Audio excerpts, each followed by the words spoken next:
So what this is going to do, it's an eARC, it's a converter really quick. So it converts like a normal TV sound into Dolby Digital 5.1. So if you have an older TV or you just want to upgrade your audio quality, you have that. You have an optical cable in here.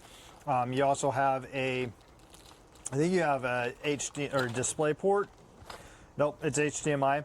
So you have an HDMI to HDMI. So you just have an HDMI cable that just plugs into here. Now you're gonna need a TV that has an ARC out, HDMI out, which ARC, and then you put that in there, charge it, so it needs power.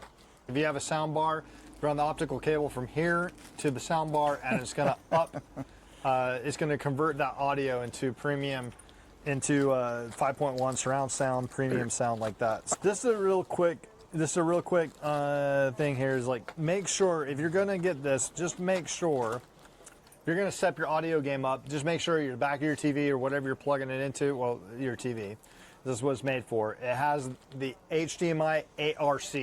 If it doesn't have the ARC on the back of the TV, this probably won't work for you. But if it does, and you have a sound bar, this thing's gonna give you that next level audio that you didn't know you were missing, but once you do, you'll know you miss it. You know what you're missing as soon as you test this out. So thank you, PROZOR, for sending us this audio extractor.